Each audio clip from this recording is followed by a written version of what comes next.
Colours of life में आज सुनिए डॉक्टर पुष्पा सक्सेना जी की लिखी कहानी अकस्मात। टैक्सी रोकने को उठे मीता के हाथ पर किर्र के साथ येलो कैब रुक गई। टैक्सी ड्राइवर एक सौम्य अमेरिकी युवक था। थोड़ा सा टैक्सी का शीशा उतार शालीनता से उसने अंग्रेजी में पूछा था, यस मिस, आइए, कहाँ जाना है? अपने कॉलेज का नाम बताती मीता कैब में बैठ गई थी। कॉलेज का पता बताने के प्रयास में चालक ने शांति से जवाब दिया था, डोंट वरी मिस, मुझे मालूम है, बस अपने डिपार्टमेंट का नाम बता दीजिए। 20 मिनट में टैक्सी मीता के डिपार्टमेंट के सामने रुकी थी। टैक्सी से उतर मीता के लिए डोर खोलते हुए चालक ने पूछा था, आपका क्लास किस समय ख़त्म होगा मिस? आपको वापस ले जा सकता हूँ? नहीं, उसकी ज़रूरत नहीं है, मैं मैनेज कर लूँगी। आपने जहाँ से कैब ली है उस तरफ शाम को कोई बस नहीं जाती। सड़क की मरम्मत की वजह से शाम को ब्रिज पर ट्रैफिक वन वे हो जाता है, आपको मुश्किल हो सकती है। थैंक्स, मैं मुश्किलों से नहीं डरती। उसकी बात अधूरी काट मीता ने कहा, एनीवे, ये लीजिए मेरा कार्ड, रख लीजिए, शायद कभी ज़रूरत पड़े तो काम आ सकूं। पेमेंट करती मीता के हाथ पर उसने अपना कार्ड रख दिया। कार्ड देने के तुरंत बाद वह जा चुका था। मीता के मन में आया कार्ड पर्स में न रखे। फिर कुछ सोचकर कार्ड पर सरसरी निगाह डाली। कार्ड पर रिचर्ड ब्राउन नाम के साथ एक टेलीफोन नंबर लिखा हुआ था। मीता को अमेरिका आए अभी 1 सप्ताह ही हुआ था।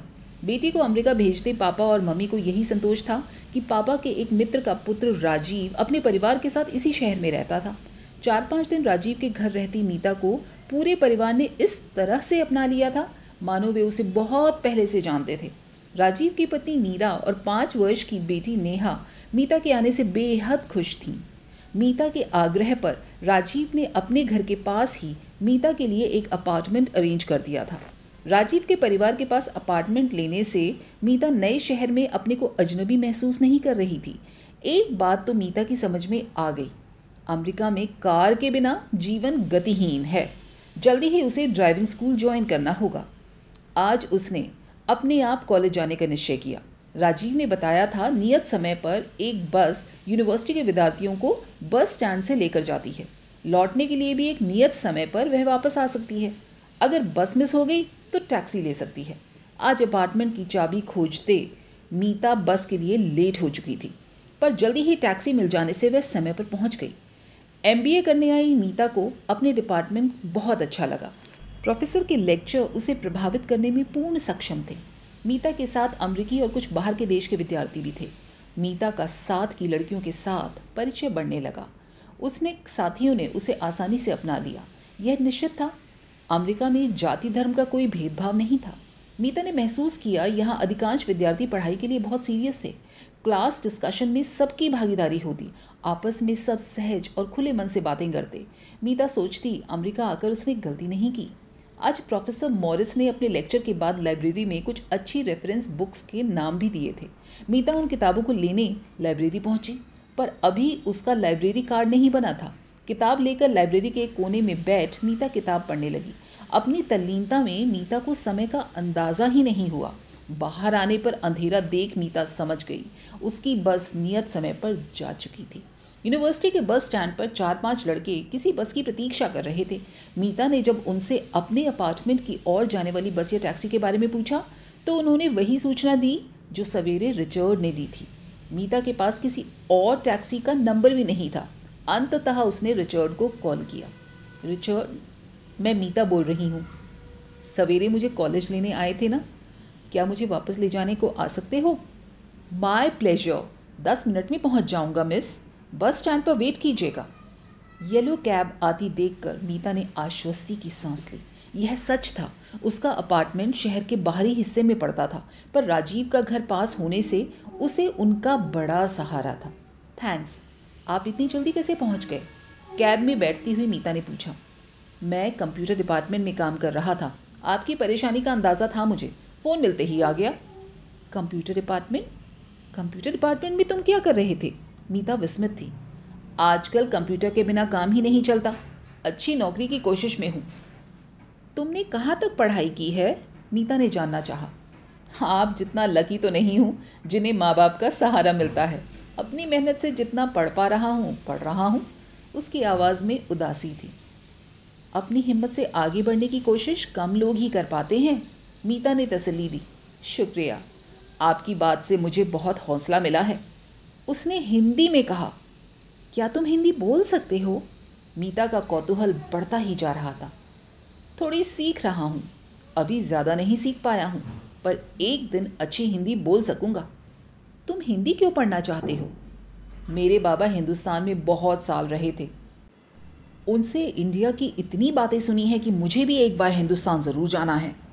अरे तो इंडिया में तो लोग अंग्रेज़ी भी जानते बोलते हैं, तुम बिना हिंदी सीखे भी तो वहाँ जा सकते हो। नहीं, मेरा सोचना है कि जिस देश में जाओ वहाँ की भाषा ज़रूर आनी चाहिए। आप क्या अंग्रेज़ी के बिना इस देश में आकर सम्मान पा सकती? मीता अनुत्तरित हो गई। इतना ज़रूर समझ गई कि इस रिचर्ड नाम के इंसान के अंतर में कुछ कर गुजरने की आग है। वह सामान्य से कुछ अधिक ज़रूर है। नहीं, मुझे खुशी हुई तुम मेरे देश की भाषा सीखना चाहते हो। अगर आप चाहें तो मैं रोज़ आपको अपनी टैक्सी से कॉलेज ले जा सकता हूँ मिस। नहीं रिचर्ड, अभी रोज़ टैक्सी में आना जाना मैं अफोर्ड नहीं कर सकती। आज की तरह जब कभी ज़रूरत होगी तो मैं तुम्हें ज़रूर बुलाऊंगी। अरे आप मुझे बस का पेमेंट ही करना। मैंने रामायण और गीता अंग्रेज़ी में पढ़ी है, उन्हें आप मुझे हिंदी में पढ़ा देना। मैं उन्हें हिंदी में पढ़ना चाहता हूँ, आप हेल्प करेंगी ना? चेहरे पर उत्सुकता स्पष्ट थी। मुझे खुशी है कि तुम्हें हिंदी भाषा और हमारी पुस्तकों में रुचि है, पर अपनी भाषा सिखाने के लिए मैं तुमसे पैसे नहीं ले सकती और ना ही तुम्हें बस का किराया देकर तुम्हारा नुकसान कर सकती हूँ। बाबा ठीक कहते थे, हिंदुस्तानी दिल से काम लेते हैं, इसीलिए सेंटिमेंटल होते हैं मिस। हम अमेरिकन बहुत प्रैक्टिकल होते हैं। प्लीज़ मेरी शर्त मान लीजिए, मेरा कोई नुकसान नहीं बल्कि फ़ायदा ही होगा। मीता को सोच में डूबा देख रिचर्ड ने कहा, कल किस टाइम क्लास है? तैयार रहिएगा, कल से आपको डिपार्टमेंट पहुंचाने लाने की जिम्मेदारी मेरी है मिस। अब आप मेरी रिक्वेस्ट मान लीजिए प्लीज़। ठीक है, कल 8 बजे जाना है, जल्दी पहुंचकर लाइब्रेरी में कुछ पढ़ सकती हूँ। थैंक यू, ठीक वक्त पर पहुंच जाऊंगा मैं। अपार्टमेंट पहुंची तो मीता सोच में पड़ गई। हैं, एक टैक्सी ड्राइवर से पहले दिन इतनी बातें करना और उसकी शर्त मान लेना क्यों संभव हुआ? इंडिया में तो टैक्सी ड्राइवर हमेशा संदेह के दायरे में आते हैं। एक बात तो ज़रूर थी, वह काफ़ी पढ़ा लिखा और बुद्धिमान लगता है। कल राजीव और नीरा से बात करने की सोचकर मीता सो सकी थी। दूसरी सुबह डोरबेल सुनकर मीता ने दरवाज़ा खोला था। नमस्ते, मैं नीचे वेट कर रहा हूँ। रिचर्ड के चेहरे पर खिली मुस्कान थी। ठीक है, आती हूँ, एक कप चाय पी लूँ? देर तो नहीं होगी? आप अपना टाइम लीजिए मिस, कोई जल्दी नहीं है। इतना कहकर वह चला गया। मीता के दिल में आया कि उसे भी चाय ऑफर कर दे, पर अपनी सोच को झटक जल्दी से चाय खत्म कर बाहर आ गई। उसे देख रिचर्ड टैक्सी से बाहर आ गया और मीता के लिए पीछे का दरवाज़ा खोल दिया। आपके साथ हिंदी में बात करने की कोशिश करूँगा, मैं जल्दी से जल्दी हिंदी सीखना चाहता हूँ। इतनी जल्दी सीखने की कोई वजह है रिचर्ड? उसकी उतावली पर मीता ने जानना चाहा। मुझे इंडिया जाकर अपनी ग्रैंड माँ की कब्र पर बाबा की ओर से लाल गुलाब चढ़ाने हैं। बाबा इंडिया नहीं जा सके थे, पर मुझसे अपनी विश बताई थी। मुझे बाबा की लास्ट विश पूरी करनी है मिस। मुझे खुशी है, अमरीकी होते हुए भी तुम अपने बाबा और दादी की इच्छा का सम्मान करते हो रिचर्ड। आपने ये कैसे समझ लिया अमरीकियों के सेंटिमेंट्स नहीं होते? सॉरी, मेरा ऐसा मतलब नहीं था रिचर्ड। मीता को अपनी गलती समझ में आ गई। शाम को जब फ्री हो जाएं तो कॉल कर लीजिएगा मिस। शाम को मैं इधर ही होता हूँ। शाम को मीता राजीव के घर जा पहुंची। उसे देखकर नेहा मीता से लिपट गई। नीरा ने भी बड़े प्यार से कहा कि जब से मीता अपने अपार्टमेंट में शिफ्ट हो गई, घर खाली खाली लगने लगा है। कहो मीता, कॉलेज कैसा चल रहा है? बस तो आसानी से मिल जाती है ना? राजीव ने पूछा। उत्तर में मीता ने रिचर्ड के बारे में बात बताकर कहा, रिचर्ड कोई सामान्य टैक्सी ड्राइवर नहीं लगता। उसकी नॉलेज देखकर लगता है जैसे वह कोई और ही व्यक्ति है, सिर्फ टैक्सी ड्राइवर नहीं है। हो सकता है। यहाँ कॉलेज की पढ़ाई बहुत महंगी होती है। बहुत से स्टूडेंट्स पार्ट टाइम जॉब करके पढ़ते हैं। अक्सर एजुकेशन लोन के कर्ज को उतारने के लिए भी उन्हें पढ़ाई के साथ साथ कोई काम करना होता है। वक्त मिलने पर इस रिचर्ड के बारे में पता करूँगा, राजीव ने कहा। डिनर के बाद सबके साथ आइसक्रीम खाकर वापस लौटी तो मीता बहुत खुश थी। दूसरी सुबह मीता समय से पहले ही बाहर आ गई। अपार्टमेंट के सामने छोटा सा पार्क था। कुछ देर खुली हवा में घूमने से ताजगी मिलती है। अचानक उसकी निगाह पार्क के कोने में एक बेंच पर बैठे रिचर्ड पर पड़ी थी। गोद में लैपटॉप लिए रिचर्ड की उंगलियां तेजी से कुछ टाइप कर रही थी। विस्मित मीता चुपके से रिचर्ड के पीछे जा खड़ी हुई। मीता ने पढ़ा रिचर्ड के नाम के साथ MS कंप्यूटर साइंस लिखा हुआ था। वह कोई फाइनल रिपोर्ट सबमिट कर रहा था। अच्छा, तो तुम ये रिचर्ड ब्राउन हो? मुझसे सच क्यों छिपाया रिचर्ड? इतना तो समझ गई थी कि तुम कोई साधारण टैक्सी ड्राइवर नहीं हो, पर तुम कंप्यूटर साइंस में मास्टर्स कर चुके हो, ये नहीं पता था। ओह आप, सॉरी। सोचा था जब इस रिपोर्ट का रिज़ल्ट आ जाएगा तब अपने बारे में बता सकूँगा। मेरे डिपार्टमेंट के हेड को विश्वास है कि मेरी यह प्रोजेक्ट मेरा सपना पूरा कर सकेगी। मुझे यकीन है रिचर्ड, तुम्हारे हेड का कथन सच होगा। माफ़ करना रिचर्ड, तुम्हें एक टैक्सी ड्राइवर समझती रही मैं। वैसे तुम्हारी बातें हमेशा मुझे विस्मित करती रहीं, मीता ने सच्चाई से कहा। मुझसे माफ़ी मांगकर शर्मिंदा न करें मिस। अगर मंजूर है तो आज से मुझे अपना दोस्त स्वीकार कर लें। ज़रूर, आज से हम दोस्त हुए। अब चलें, तुम्हें अपनी प्रोजेक्ट भी तो सबमिट करनी है। अब तुम मुझे मीता जी नहीं, सिर्फ मीता कहना। वैसे भी तुम कंप्यूटर साइंस में मास्टर्स पूरी कर चुके हो और मैं अभी MBA कर रही हूँ, तो तुम मुझसे सीनियर हुए ना। अब जल्दी ही मुझे अपने लिए कार खरीदनी होगी। आपने कहा था आप ड्राइविंग सीखना चाहती हैं। अपनी कार पर आपको ड्राइविंग सिखाऊंगा मिस। रिचर्ड मुस्कुरा रहा था। सच? मुझे ड्राइविंग सिखाओगे? मीता की आवाज़ में उत्सुकता थी। अपने दोस्त के लिए इतना करना तो मेरा फ़र्ज़ है मिस मीता। रिचर्ड ने एक गहरी दृष्टि मीता पर डाली थी। एक सप्ताह बाद कॉलेज जाने के लिए बाहर आई मीता येलो कैब की जगह एक सफ़ेद कार देखकर सोच में पड़ गई। तभी खुशी से उमंगते रिचर्ड ने एक लाल गुलाब मीता को देते हुए कहा था, मेरा सपना सच हुआ मीता। मुझे अपने डिपार्टमेंट में लेक्चरर का जॉब मिल गया है। मेरा प्रोजेक्ट को इंटरनेशनल सेमिनार में प्रेजेंट किया जाएगा। अभी तो बस ये पहला कदम है, मुझे अभी बहुत आगे जाना है। बधाई रिचर्ड्स, तुम्हारी सफलता पर मुझे गर्व है, गुलाब लेती हुई मीता ने कहा। एक दिन आपने कहा था मेहनत करने वाले आकाश छू सकता है। शायद वो बात मेरी इंस्पिरेशन बन गई, तभी इस प्रोजेक्ट को शुरू किया था। कब सोचा था एक चर्च के ऑर्फनेज में पला बढ़ा एक दिन ये रिचर्ड इतना कुछ पा सकेगा। तुमने कभी अपने बारे में मुझे कुछ नहीं बताया। क्या तुम्हारे पेरेंट्स नहीं रहे, इसलिए चर्च के अनाथालय में रहना पड़ा? मीता सहानुभूतिपूर्ण थी। मैं एक ब्रोकन फैमिली की औलाद हूँ मीता। ब्लैक पापा और अमेरिकन मॉम की बेमेल शादी किसी तरह 11 साल तक चली और फिर एक दिन मुझे अकेला छोड़कर दोनों ने अपनी अलग अलग दुनिया बसा ली। चर्च के फादर ने ही मुझे सही राह दिखाई थी। मुझे तुम्हारे लिए दुख है रिचर्ड, पर खुशी है कि तुमने परिस्थितियों से हार नहीं मानी। दिन बीतते रहे थे। रिचर्ड और मीता साथ में अब काफ़ी सहज महसूस करते थे। मीता की पढ़ाई सुचारू रूप से चल रही थी और रिचर्ड अपने विद्यार्थियों के बीच बहुत पॉपुलर होता जा रहा था। अपने वादे के अनुसार रिचर्ड ने मीता को ड्राइविंग सिखानी शुरू कर दी थी। स्टीयरिंग व्हील को साधने के प्रयास में कार टेढ़ी मेढ़ी हो जाती थी, पर रिचर्ड के सबल हाथ मीता को ठीक राह पर ले आते। रिचर्ड का स्पर्श मीता को रोमांचित कर जाता। देर तक मीता उस स्पर्श को महसूस करती रहती। जिस दिन रिचर्ड को फर्स्ट सैलरी मिली वह बहुत खुश था। कार मीता के घर की ओर न मोड़कर एक शानदार रेस्तरां के सामने रोक दी थी। मीता के लिए कार की डोर खोलते हुए रिचर्ड से मीता ने सवाल किया, हम यहाँ क्यों रुके हैं रिचर्ड? कहीं आज तुम्हारा बर्थडे तो नहीं है? मीता ने मजाक किया। मुझे जन्म देने वाले ही अनाथ बनाकर छोड़ गए, फिर कैसा बर्थडे? आज तुम हो, मेरी खुशी साथ है। रेस्तरां में काफ़ी युवक और युवतियां थीं। हल्की रोशनी में म्यूज़िक से रोमांटिक माहौल बन रहा था। रिचर्ड के साथ मीता का ऐसी जगह आने का पहला अवसर था। अब बताओ, हम आज यहाँ क्यों आए हैं? मीता ने बैठते ही सवाल किया। आज मुझे फर्स्ट सैलरी मिली है। तुम्हारे अलावा मेरा कोई अपना नहीं है जिसके साथ अपनी खुशी बांट सकूं। रिचर्ड उदास था। Now come on, cheer up Richard. सोचो, तुम जिंदगी में सफल रहे, अपना सपना पूरा किया है तुमने। ठीक कहती हो मीता। बताओ डिनर में क्या लोगी? दोनों के पास वाली टेबल पर दो हिंदुस्तानी युवक जमकर ड्रिंक कर रहे थे। उनकी निगाहें मीता और रिचर्ड पर थी। एक ने नशे में आवाज़ लगाई, ए यू टैक्सी ड्राइवर, यहाँ आने की तेरी हिम्मत कैसे हुई? जानता नहीं इस रेस्तरां में सूट टाई वाले बड़े लोग आते हैं। हे मिस, ये इंसान आपके स्टेटस का नहीं है, आओ हमारे साथ एंजॉय करो। दूसरा मीता की तरफ बढ़ा था। दोनों की आवाज़ें लड़खड़ा रही थीं। जैसे ही उस शराब में धुत युवक ने मीता का हाथ पकड़ना चाहा, रिचर्ड ने उसका हाथ झटक कर उसे मीता से दूर करना चाहा। यह देख दूसरा युवक आकर रिचर्ड पर मुक्के बरसाने लगा। रिचर्ड ने जवाब में उन्हें रोकने की कोशिश की, तभी पहले युवक ने खाली बोतल रिचर्ड के सर पर दे मारी। रिचर्ड के माथे से खून निकलने लगा। यह देखकर रेस्तरां में खलबली मच गई। कुछ लोगों ने दोनों को रोका और रिचर्ड को हॉस्पिटल पहुंचाया। घबराई मीता रिचर्ड के साथ बैठी उसके माथे से बहते खून को अपनी साड़ी के आंचल से पोंछ रही थी।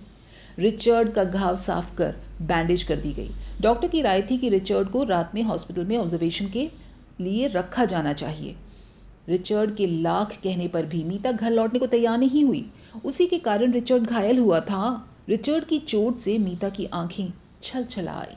सॉरी मीता, तुम्हारी आज की शाम बर्बाद हो गई। देखा मेरा लक, मुझे किसी के साथ खुशी बांटने का भी हक नहीं है। तुम ठीक तो हो ना? दुखी आवाज़ में रिचर्ड ने कहा। तुम बच गए रिचर्ड, इससे ज़्यादा मेरे लिए और क्या खुशी हो सकती है। वो गुंडे कुछ भी कर सकते थे। पूरी रात रिचर्ड के बेड के पास बैठी मीता जागती रही थी। मीता का हाथ किसी अवलंब की तरह पकड़े रिचर्ड सो गया था। मीता का मन रिचर्ड के लिए करुणा और प्यार से भर आया था। कितना अकेला है रिचर्ड। इस समय बस मीता ही जैसे उसकी सब कुछ थी। हॉस्पिटल से वापसी के समय मीता रिचर्ड को जिद करके अपने घर ले गई। वीकेंड के कारण दोनों का अवकाश था। मीता को पूरी लगन और प्यार से अपनी सेवा करते देख रिचर्ड के लिए एक अनुभव था। सोचता हूँ मैं ऐसे ही चोट खाता रहूँ या बीमार हो जाऊँ, ताकि तुम हमेशा इसी तरह मेरे पास रहो, रिचर्ड बोला। अब अगर ऐसी बातें की ना तुमने, तो अभी तुम्हें तुम्हारे घर भेज दूंगी, मीता ने रोष दिखाया। दोनों अब जैसे एक दूसरे की ज़रूरत बन गए थे। एक दूसरे का साथ उन्हें अच्छा लगता। मीता के हाथ का बना हिंदुस्तानी खाना रिचर्ड को बहुत अच्छा लगता। रिचर्ड अब काफ़ी हिंदी समझने और बोलने लगा था। रिचर्ड के साथ मीता अपने को पूर्ण पाती और यही बात रिचर्ड के साथ भी सच थी। राजीव सपरिवार 1 माह के लिए इंडिया गया हुआ था। राजीव के परिवार की अनुपस्थिति में भी रिचर्ड के कारण अब मीता को अकेलापन नहीं खलता था। दोनों के बीच एक मौन प्रेम मुखर था। रिचर्ड की गहरी प्यार भरी दृष्टि मीता को अंदर तक गुदगुदा जाती। रिचर्ड कहता, कभी नहीं सोच सकता था एक दिन कोई लड़की मेरे बेरंग जीवन में आकर उसे खुशियों से रंग देगी। सच कहो रिचर्ड, क्या तुम्हारा कभी किसी लड़की के साथ कोई अफेयर नहीं हुआ? यहाँ तो गर्लफ्रेंड मिलना बिल्कुल मुश्किल नहीं है। अपनी समस्याओं के बीच कभी और कुछ सोच ही नहीं सका मैं। और सच कहूँ, तुम्हें देखकर लगा तुम में सीता की सादगी और सच्चाई है। बस मेरा मन तुमने बांध लिया। लेकिन मुझे तो तुम राम जैसे कतई नहीं लगे रिचर्ड, मीता ने परिहास किया। ठीक है, राम सीता ना सही, रिचर्ड और मीता का साथ तो जमेगा। दोनों हंस पड़े। अचानक एक दिन रिचर्ड को मीता के डिपार्टमेंट से फ़ोन आया। मिस मीता अचानक बेहोश हो गई हैं। उन्हें क्वीन हॉस्पिटल में एडमिट कराया गया है। उनके मोबाइल पर आपके नंबर थे, इसलिए आपको इन्फॉर्म कर रहे हैं। बदहवास रिचर्ड तेज़ स्पीड में कार चलाकर हॉस्पिटल पहुंचा। मन में न जाने कितने ख्याल थे। एलिवेटर की प्रतीक्षा न कर वह सीढ़ियां फलांगता मीता के बेड के पास पहुंचा था। शायद उसके पाँव की आहट ही मीता की प्रतीक्षा में थी। आंखें खोलते ही रिचर्ड को देख मीता के होठों पर हल्की सी मुस्कान आ गई। मीता के हाथ को उठा हथेली पर चुंबन अंकित कर प्यार से पूछा था, कैसी हो मेरी मीत? मेरी तो जान ही निकल गई थी मीता। अगर तुम्हें कुछ हो जाता तो मैं जी नहीं पाता। इस लड़की को इतना प्यार करते हो लकी गर्ल? पास खड़ी नर्स ने मुस्कुरा कर कहा। यस नर्स, आज जान पाया ये लड़की मेरी ज़िंदगी में क्या जगह रखती है। कोई सीरियस बात तो नहीं है? शब्दों में रिचर्ड की चिंता स्पष्ट थी। परेशान मत हो, इसे कोई स्ट्रेस रहा होगा। एग्ज़ाम पास आने पर अक्सर स्टूडेंट्स के साथ ऐसा हो जाता है। मीता कभी सोच भी नहीं सकती थी कि अनजाने ही वह रिचर्ड पर इतनी निर्भर हो गई थी।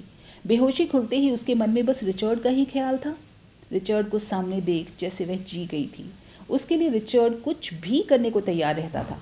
हमेशा कहता, तुम मेरी प्रेरणा हो, तुम्हारे साथ ने मुझे आकाश की ऊंचाइयां छूने की हिम्मत दी है। अब मैं अकेला नहीं हूँ, तुम मेरे साथ हो। बचपन की उदासी भरे दिन भूलकर जैसे नई खुशियाँ मिल गई हैं। डॉक्टर ने मीता को आराम करने की सलाह दी थी।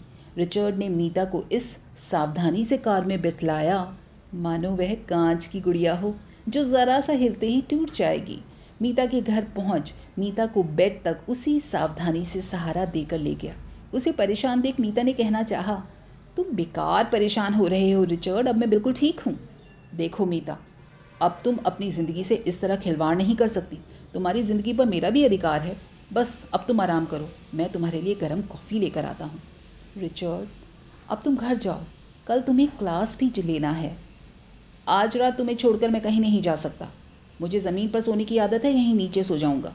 बात ख़त्म करके रिचर्ड ने एक मैट्रेस ज़मीन पर बिछा ली और आराम से लेट गया। तुम ज़मीन पर सो, मुझे ये अच्छा नहीं लग रहा है, प्लीज़ तुम घर जाओ ना, मीता ने विनती सी की। बड़ी गहरी नींद आ रही है मीता, डोंट डिस्टर्ब मी।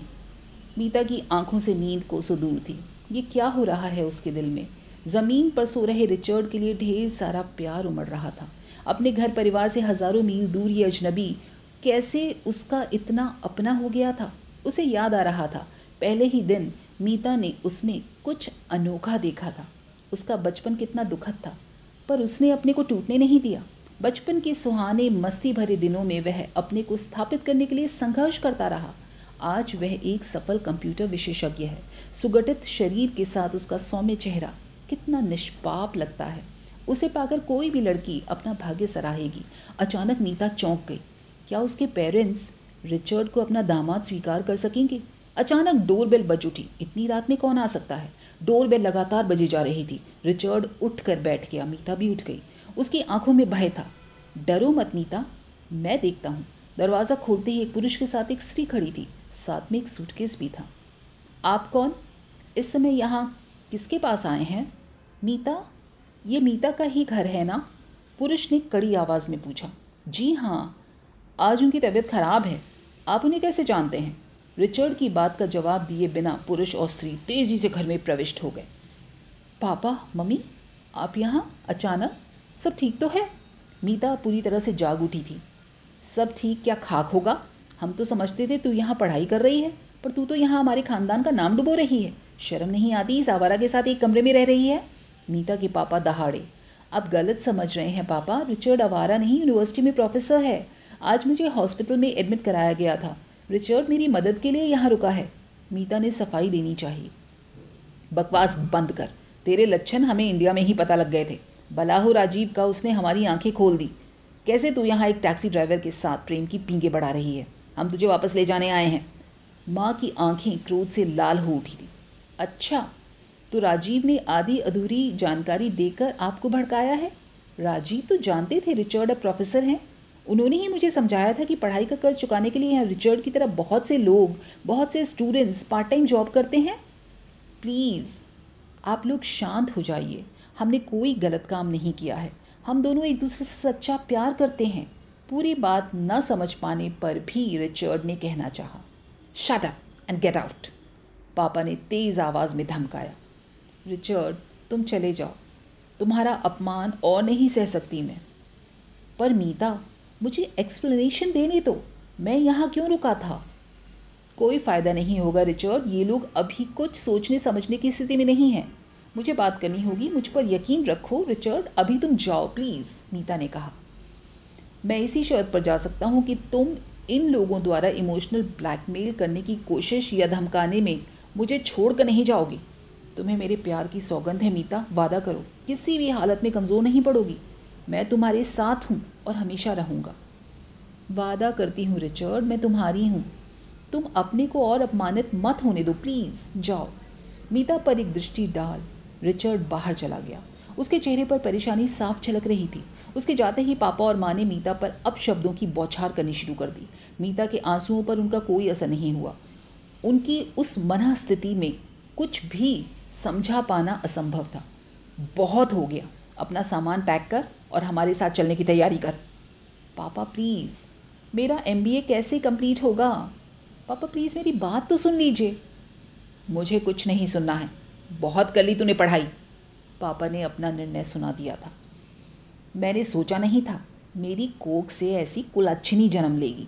एक टैक्सी ड्राइवर के साथ प्यार कर बैठी है जिसके माँ बाप तक का पता नहीं है। माँ कोस रही थी। मम्मी, पहली बात तो यह है कि रिचर्ड टैक्सी ड्राइवर नहीं है, एक प्रोफेसर है। और दूसरी बात, यहाँ टैक्सी ड्राइवर की को भी इज्जत की निगाह से देखा जाता है। ख़ास बात यह है कि हम दोनों प्यार करते हैं और शादी करना चाहते हैं। मीता ने साहस के साथ अपनी बात उनके सामने रख दी। क्या तेरी यह हिम्मत? ऐसी बातें करते हुए तुझे शर्म नहीं आती? अपने समाज में हम मुंह दिखाने के लायक नहीं रहेंगे, पापा चिल्लाए। नहीं, सच बात कहते हुए पापा मुझे बिल्कुल भी शर्म नहीं आती। मैं बालिग हूँ। आप मेरी मर्जी के खिलाफ मेरे साथ ज़बरदस्ती नहीं कर सकते। रिचर्ड ने बहुत दुख झेले हैं, अब उसमें आत्मविश्वास आया है। अपनी वजह से उसे टूटने या बिखरने नहीं दे सकती मैं, दृढ़ स्वर में मीता ने कहा। तेरी यह मजाल मेरे साथ जुबान लड़ाती है? इसी दिन के लिए पाल पोस कर बड़ा किया था। थप्पड़ मारने को पापा के उठे हाथ मीता ने रोक लिए। अगर मैं चाहूँ पापा तो अभी 911 कॉल कर दूँ। मुझे धमकाने या मारने की कोशिश में पुलिस आपको जेल भेज सकती है। ये अमेरिका है पापा, हिंदुस्तान नहीं, जहाँ लड़की की मर्जी का कोई मूल्य नहीं होता। क्या तू अपने पापा को जेल भेजेगी? अमेरिका आकर यही पढ़ाई की है तूने? दूसरों के सामने हम क्या मुंह दिखाएंगे? अब माँ विस्मित और क्षुब्ध थी। क्या ये उसकी कोख जाई बेटी है? किन दूसरों की बात कर रही हो माँ? वो जिनके अपने घर शीशे के होने के बावजूद दूसरों के घरों में पत्थर फेंकने की हिमाकत करते हैं। अपने जन्मदाता माता पिता का अपमान करूं ये अपराध नहीं कर सकती, पर यह सच है कि यहाँ आकर जाना है। एक बालिग लड़की को अपने जीवन साथी चुनने का पूरा अधिकार है। उस पर दूसरों की मर्जी नहीं थोपी जा सकती माँ, शांति से मीता ने कहा। क्या माँ बाप बेटी के दुश्मन होते हैं? वे भी तो बेटी का भला ही चाहते हैं, माँ ने गुस्से में कहा। माँ, आप भूल गई क्या? चाचा जी की बेटी कला दीदी की ऊंचे खानदान में शादी की गई थी, पर दहेज के लालच में उन्हें जलाकर खत्म कर दिया गया था। माँ पापा को मौन देख मीता ने अपना मोबाइल उठाकर रिचर्ड को फ़ोन लगाया। रिचर्ड, क्या तुम मेरे साथ शादी करने के लिए सीरियस हो? मुझे तुम्हारा पक्का जवाब सवेरे 7 बजे तक मिल जाना चाहिए। पूरी तरह से अच्छे से सोच समझ कर फैसला कर लेना। सवेरे 7 बजे तक का इंतज़ार क्यों? मेरा पक्का जवाब अभी तैयार है मीता। हाँ, मैं तुमसे, सिर्फ तुमसे शादी करूँगा, वरना ज़िंदगी भर अविवाहित रहूँगा। बोलो, इसको सिद्ध करने के लिए मुझे क्या प्रमाण देना होगा? दूसरी ओर से रिचर्ड की उत्साहित आवाज़ स्पष्ट सुनाई दी। तुम्हें प्रमाण देने की कोई ज़रूरत नहीं है रिचर्ड। अगर तुम तैयार हो तो हम कल ही चर्च में शादी करेंगे। उम्मीद है तुम्हारे चर्च के फादर हमारी शादी में मदद करेंगे। तुम अपने और मेरी क्लास के साथियों को भी इन्फॉर्म कर देना। मैं ठीक वक्त पर पहुंच जाऊंगी। पागल हो गई है क्या? इस देश में रोज़ शादी और रोज़ तलाक होते हैं रिचर्ड। जिसके माँ बाप तक उसे छोड़ गए, उसका क्या भरोसा? माँ ने आंखों से आंचल लगा लिया। मामा, मुझे रिचर्ड पर पूरा विश्वास है। वह तकलीफ़ों की आग और कड़ी धूप में तपकर खरा सोना बना है। उस पर आंख मूंद कर यकीन कर सकती हूँ। अपने साहस पर शायद मीता खुद भी विस्मित थी। पापा मौन थे। कुछ समय अमेरिका में रहने के कारण वे अमेरिका और भारत के बीच का अंतर जानते थे। परिस्थिति की गंभीरता वे समझ रहे थे। उन्हें अच्छी तरह से पता था कि एक बालिग लड़की से जबरन कुछ करवा पाना मुश्किल बात थी। मीता ने झूठ नहीं कहा था। यहाँ 911 डायल करते ही घर में पुलिस आ जाएगी और फिर उनकी नहीं सुनी जाएगी। मीता का साथ देने को वहाँ की युवा पीढ़ी भी सामने आ जाएगी। उनका साथ देने वाला यहाँ कौन है? अब जब लड़की ने ठान ली है तो उसकी बात मान लेने में ही भलाई है। शादी एक जुआ ही तो है। कला के दुखद अंत को भुलाया नहीं जा सकता। शायद मीता ठीक ही कह रही है। मेरी आप दोनों से विनती है, अगर संभव हो तो शादी में सम्मिलित होकर हमें आशीर्वाद दीजिएगा। आपके आशीर्वाद के बिना हमारी शादी अधूरी रहेगी। मेरा विश्वास कीजिए, रिचर्ड बहुत अच्छा इंसान है। जाति और धर्म से ज़्यादा बड़ी चीज़ इंसानियत है। पापा को सोच में पड़ा देख मीता ने कहा, तू कैसे कह सकती है रिचर्ड तुझे धोखा नहीं देगा? पापा ने आखिरी सवाल पूछा। पापा, रिचर्ड सेल्फ मेड इंसान है। पापा, आपने भी तो अपने जीवन में बहुत संघर्ष झेला है और ऐसे लोगों की आप इज्जत भी करते हैं। मुझे रिचर्ड की ईमानदारी और उस अपने प्रति उसके प्यार पर पूरा भरोसा है। आपकी बेटी गलत निर्णय नहीं ले सकती, पूरे विश्वास के साथ मीता ने कहा। बचपन से तेरी हर जिद पूरी करती आया हूँ मीता, अब ये आखिरी जिद भी लगता है माननी ही पड़ेगी, पापा ने कहा। थैंक यू पापा। खुशी से मीता पापा के गले से लिपटी। अकस्मात लिए अपने फैसले पर मीता को विश्वास कर पाना कठिन सा लग रहा था। उसमें कहाँ से ये फैसला करने का साहस आ गया था? उसने तो इस हिम्मत की कभी कल्पना भी नहीं की थी। नहीं, शायद इस स्थिति का सामना करने के लिए वह मन ही मन अभ्यास करती रही है और आज अकस्मात ही उसने अपना फैसला सुना डाला था। उससे भी ज़्यादा पापा की स्वीकृति विस्मित कर रही थी। निश्चय ही जीवन में पहली बार ऐसा साहसी निर्णय वह रिचर्ड और अपने प्यार के कारण ही ले सकी थी। रिचर्ड ने ठीक कहा था, राम और सीता की ना सही, रिचर्ड और मीता की जोड़ी तो जमेगी। ये बात याद करके मीता के होठों पर मीठी मुस्कान तिराई। अकस्मात लिए अपने फैसले के बाद मीता को अब एक नई सुबह की उत्सुकता से प्रतीक्षा थी। दोस्तों, कैसी लगी आपको ये कहानी अकस्मात डॉक्टर पुष्पा सक्सेना द्वारा लिखी गई? उम्मीद है पसंद आई होगी, तो नीचे कमेंट करके ज़रूर बताइएगा। और अगर पसंद आई हो तो लाइक और शेयर करने में ज़रा भी कंजूसी न कीजिएगा। अगर चैनल सब्सक्राइब नहीं किया है तो कर लीजिए ना। फिर मिलेंगे अगली बार ऐसी ही कहानियों को लेकर, निकाल कर उन्हें साहित्य के पिटारे से बाहर। तब तक स्वस्थ रहिए, मस्त रहिए।